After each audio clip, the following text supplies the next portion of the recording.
Haryana diary में आपका स्वागत है। बढ़ेंगे आगे। चंडीगढ़ सचिवालय में मुख्यमंत्री नायब सिंह सैनी की अध्यक्षता में हरियाणा मंत्रिमंडल की अहम बैठक हुई है, जिसमें विकसित भारत विकसित हरियाणा 2047 के विजन को साकार करने के लिए व्यापक मंथन हुआ। साथ ही विकास की नई दिशा तय करने पर विशेष जोर दिया गया है। बैठक में तय हुआ कि प्रदेश की सभी सरकारी अस्पतालों व मेडिकल कॉलेजों की छतों पर सोलर पैनल लगाए जाएंगे, जिससे संबंधित अस्पताल की बिजली जरूरतें इसी से पूरी हो सके। यह पहल ऊर्जा संरक्षण, पर्यावरण संरक्षण और सरकारी संस्थानों के बिजली खर्च में कमी लाने की दिशा में एक अहम कदम साबित होगी।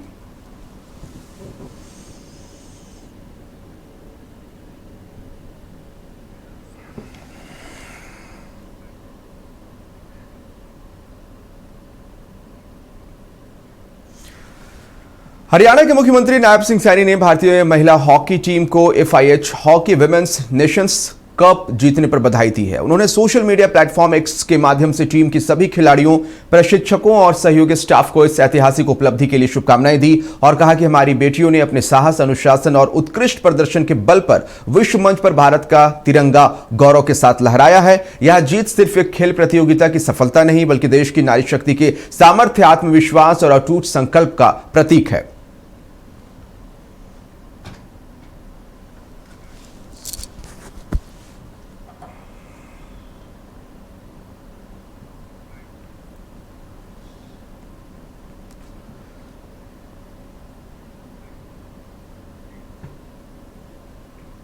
हरियाणा के मुख्यमंत्री नायब सिंह सैनी ने जनसंघ के संस्थापक सदस्य सुंदर सिंह भंडारी की पुण्यतिथि पर उन्हें विनम्र श्रद्धांजलि दी है। साथ ही उन्होंने कहा कि उन्होंने राष्ट्रहित संगठन के प्रति समर्पण और सादगीपूर्ण जीवन से भारतीय राजनीति में आदर्श स्थापित किया। आपातकाल के दौरान लोकतंत्र की रक्षा के लिए उनका संघर्ष और सिद्धांतों पर अडिग रहने का संकल्प हम सभी के लिए सदैव प्रेरणा स्रोत रहेगा।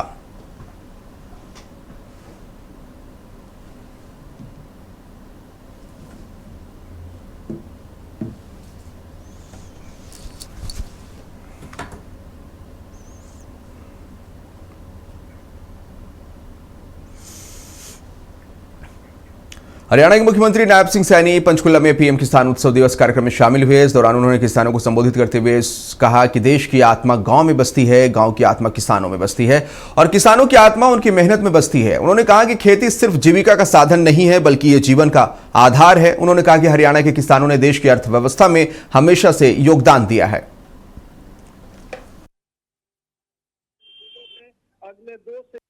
जब संकल्प और सेवा एक साथ चलते हैं तो किसान के द्वार पर साथियों समृद्धि स्वयं चल करके आती है। मुझे खुशी है कि भारत की आत्मा साथियों गांव में बसती है और गांव की आत्मा किसान में बसती है। साथी और किसान की आत्मा उसकी मेहनत में बसती है, उसके संकल्प में बसती है, उसके पसीने में बसती है। साथियों, हमारे शास्त्रों में भी कहा गया है कि कृषि धन्य, कृषि धन्य, कृषि मेध्य और कृषि जीवन मुच्यते। कृषि केवल, इसका जो अर्थ है कि कृषि केवल जीविका का साधन नहीं है। यह हमारे वेदों और शास्त्रों में कहा गया है कि कृषि केवल आजीविका का साधन नहीं है, बल्कि यह जीवन का आधार है। कृषि हमारे लिए, साथियों, हम देख रहे हैं कि आजादी के बाद देश ने अनेक उतार चढ़ाव देखे हैं। जब से भारत आजाद हुआ है, आजादी के बाद देश ने कई उतार चढ़ाव देखे हैं। किसानों ने कभी, साथियों, उसमें हार नहीं मानी है। सूखा आया, हम देखते हैं कई बार सूखा पड़ जाता है, कई बार बाढ़ इतनी आ जाती है, कई बार प्राकृतिक आपदाएं फसल को खत्म कर देती हैं। परंतु साथियों, किसान ने अपने पसीने की हर बूंद से इस धरती मां को सींच करके राष्ट्र का पेट भरने का काम निरंतर हमारे किसान ने किया है। साथियों, हमारे किसानों ने भारत को खाद्यान्न संकट से निकाल करके दुनिया के बड़े कृषि उत्पादक देशों की लाइन में ला करके खड़ा कर दिया है। साथियों, हमारे किसानों की ये मेहनत है। पंचकुला में पीएम किसान उत्सव दिवस कार्यक्रम के दौरान लोगों को संबोधित करते हुए हरियाणा के सीएम नायब सिंह सैनी ने प्राकृतिक खेती पर जोर दिया। सीएम ने किसानों को ज्यादा खाद और पेस्टिसाइड से बचने की सलाह दी और कहा कि केंद्र और राज्य सरकार दोनों ही प्राकृतिक खेती को बढ़ावा देने के लिए प्रयास कर रहे हैं। हरियाणा सरकार इसके लिए कई योजनाएं लॉन्च करने वाली है। मैं चाहता हूं कि अभी हमारे श्याम सिंह राणा जी ने भी साथियों इसके ऊपर जोर दिया। प्रधानमंत्री जी ने प्राकृतिक खेती को लेकर के बजट प्रस्तुत किया है और हम भी इसके ऊपर लगातार गति से काम कर रहे हैं, हमारी सरकार, कि हम प्राकृतिक खेती को अपनाएं, ज्यादा खाद और पेस्टिसाइड से हम बचें। और आने वाले समय के अंदर हमने अपने बजट के अंदर भी इसकी बात की घोषणा की है। हम लगातार इसको आगे बढ़ाने का काम कर रहे हैं। मैं आज इस अवसर पर आप सबको, पूरे हरियाणा प्रदेशवासियों को आदरणीय प्रधानमंत्री जी का धन्यवाद करते हुए बधाई और शुभकामनाएं देता हूं।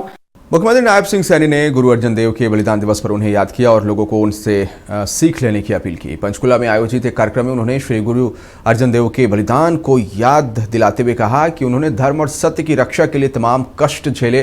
उन्हें लाहौर में बंदी बनाकर अमानवीय यातनाएं दी गई, लेकिन उन्होंने अपने सिद्धांतों से समझौता नहीं किया। शरीर पर गर्म रेत डालना और असहनीय पीड़ा देना, लेकिन गुरु साहब के चेहरे पर कोई शिकन नहीं आई। ऐसा दिव्य ग्रंथ बख्शिया है जो पूरी मानवता वास्ते आध्यात्मिक प्रकाश स्तंभ है। प्यारी साध संगत जीओ, ਅਸੀਂ सब जानते हैं कि गुरु ग्रंथ साहिब दे विच साथियों संत कबीर जी, संत नामदेव जी, बाबा फरीद जी ਅਤੇ संत रविदास जी ਦੀ ਬਾਣੀ ਉਹ ਸ਼ਾਮਿਲ ਹੈ।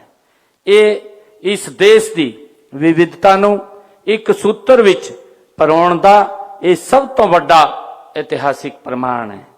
प्यारी साध संगत जीओ, जदों असी श्री गुरु अर्जन देव जी दे शहीदी दिवस ते उन्हां नूं याद करते हाँ तां साडा सीना गर्व तो नाल ये चौड़ा हो जाता है, पर नाल ही साडी अंखां उस असीम पीड़ा नूं याद करके प्यारी साध संगत जीओ नम हो जांदियां ने कि जो गुरु साहिब ने धर्म अते सत्य दी रक्षा वास्ते साथियों सही काम किया है। प्यारी साध संगत जीओ, असी जानते हाँ कि उस समय बादशाह जगीर दा बेटा जेड़ा खुसरो अपने पिता दी, वो अपने पिता दी जेड़ी उन्हां दे गलत काम ने, जेड़े वो अत्याचार कर रहे सी, उन्हां ते दुखी हो करके उन्होंने विद्रोह कर दिता सी और वही गोइंदवाला आए सी और अते श्री गुरु साहिब जी कोलों आ करके उन्होंने आशीर्वाद भी लिता सी। प्यारी साध सिंह जीओ, जदों जहांगीर जी नूं इस गल दा पता चलिया तां उसने गुरु साहिब नूं लाहौर बुला करके कैद कर लिया अते उन्हां ते असहनीय अत्याचार वो जहांगीर ने कीते ने। प्यारी साध संगत जीओ, इतिहास इस बात दा गवाह है कि उस समय दी जालिम हकूमत अते सत्ता दे नशे दे विच चूर ताकतां ने गुरु साहिब दे वधदे प्रभाव अते आध्यात्मिक क्रांति तो डर गईयां सन। उन्होंने श्री गुरु जी नूं डराण दा वो काम कीता है, बड़ी कोशिश की है। प्यारी साध संगत जीओ, दबाण दी कोशिश की गई है, तरह तरह के दबाव बनाने दे काम किए गए ने, परंतु प्यारी साध संगत जीओ, जो व्यक्ति अकाल पुरख दे रंग विच रंगिया होवे उसनूं दुनिया दी कोई ताकत किवें डरा नहीं सकती है। प्यारी साध संगत जीओ, जरा उस दृश्य दी कल्पना करो, लाहौर दी वो भीषण गर्मी। प्यारी साध संगत जीओ, जेठ दी महीने दी तपती दोपहर, खोलदा होया पानी अते प्यारी साध संगत जीओ लाल तत्ती लोहे दी वो तवी गुरु साहिब नूं उस तपदी तवी ते बिठाया गया। उन्होंने ਪਵਿੱਤਰ ਸੀਸ ਤੇ ਉਹਨਾਂ ਦੇ ਪਵਿੱਤਰ ਸੀਸ ਤੇ ਗਰਮ ਗਰਮ ਰੇਤ ਪਾਈ ਗਈ। ਸਰੀਰ ਤੇ ਛਾਲੇ ਪੈ ਰਹੇ ਸਨ, ਚਮੜੀ ਜਲ ਰਹੀ ਸਨ, ਪਰ ਗੁਰੂ ਸਾਹਿਬ ਦੇ ਚਿਹਰੇ ਤੇ ਕੋਈ ਸਕੀਨ ਨਹੀਂ ਸੀ। ਪਿਆਰੀ ਸਾਧ ਸੰਗਤ ਜੀਓ, ਉਹਨਾਂ ਨੇ ਬੁੱਲਾਂ ਤੇ ਕੋਈ ਸ਼ਿਕਾਇਤ ਨਹੀਂ ਸੀ। ਉਹ ਅਸੀਮ ਸ਼ਾਂਤੀ ਨਾਲ ਪ੍ਰਭੂ ਧਿਆਨ ਵਿੱਚ ਲੀਨ ਹੋ ਕੇ ਕੇਵਲ ਇਹ ਹੀ ਉਚਾਰਨ ਕਰ ਰਹੇ ਸੀ, ਗੁਰੂ ਅਰਜਨ ਦੇਵ ਜੀ ਕਿ ਤੇਰਾ ਕੀਆ ਮਿੱਠਾ ਲਾਗੇ, ਹਰੀ ਨਾਮ ਪਦਾਰਥ ਨਾਨਕ मांगे। ये गुरु अर्जन देव जी जदों उनको तत्ती तवी ते बिठाया गया तो उन्होंने बुल्लां ते उन्हां ते चेहरे ते कोई सकीन नहीं सी। वो उस परम पिता परमात्मा ने नाल जुड़ करके कि उन्होंने कहा कि तेरा किया मीठा लागे, हरि नाम पदारथ नानक मांगे। हे अकाल पुरख, तेरा किता होया सब कुछ मैनू मिठा लगता है। नानक तेरे नाम दा ही दान मंगदा है। प्यारी साध संगत जीओ, ये कोई साधारण घटना नहीं सी, असी सब जानते हैं। ये आध्यात्मिक धीरज ते प्रकाष्ठा दी ये इस गल दा परिणाम है।